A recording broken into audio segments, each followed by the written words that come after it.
दोस्तों, पृथ्वी पर डायनासोर ने लगभग 14 करोड़ सालों तक राज किया। इन डायनासोर की कई हजार प्रजातियां थी, जिनमें से कुछ शाकाहारी थे, कुछ मांसाहारी, तो कुछ डायनासोर बहुत ही शांत स्वभाव के थे। फिर आखिर ऐसा क्या हुआ जिससे कि डायनासोर का धरती से नामो निशान मिट गया?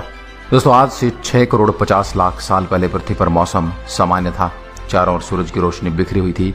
लंबे लंबे पेड़ों से टकराती समुद्र की ठंडी हवाएं और चारों ओर डायनासोर के चिल्लाने की चिंगाड़ने की आवाजें थीं। डायनासोर की ये सारी प्रजातियां बड़े ही आराम से धरती पर अपना जीवन बिता रही थी। 10 करोड़ वर्ष पूर्व एक छोटा एस्टेरॉयड का टुकड़ा जो सुदूर अंतरिक्ष से आ रहा था, अर्थ से करीब 20 करोड़ किलोमीटर दूर मंगल और बृहस्पति के बीच बने क्षुद्र ग्रह बेल्ट में घूम रहे एक बड़े एस्ट्रोनॉट से टकरा जाता है। इस टकराव से उस बड़े एस्टेरॉयड की डायरेक्शन बदल जाती है और वह क्षुद्र ग्रह बेल्ट से निकलकर सीधे धरती की तरफ 22,000 मील प्रति घंटा की स्पीड से आगे बढ़ने लगता है। एस्टेरॉयड जब पृथ्वी के वातावरण के संपर्क में आया तो इसकी स्पीड 70,000 किलोमीटर प्रति घंटा हो गई। पृथ्वी के वायुमंडल में आते ही यह आग के गोले में बदल गया। इसकी इतनी रफ्तार थी कि महज 4 मिनट में इसने अटलांटिक ओशियन को पार कर लिया।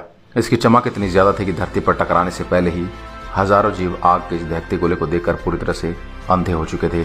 कुछ ही पलों में एस्टेरॉयड मैक्सिको की खाड़ी के पास जमीन से टकरा गया और तकरीबन 35,000 डिग्री सेल्सियस की ऊर्जा वाला एक भयंकर धमाका होता है।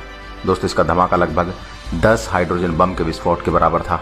ये विस्फोट इतना पावरफुल था कि इसके टकराते ही धरती की लाखों टन धातियां अंतरिक्ष में चली गई और विस्फोट वाली जगह पर 180 किलोमीटर चौड़ा और 20 मील गहरा गड्ढा बन गया।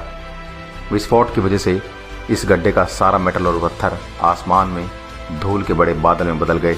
इस टकराव से जमीन के अंदर चारों ओर 11.1 तीव्रता की भूकंपीय तरंगें उठने लगती हैं।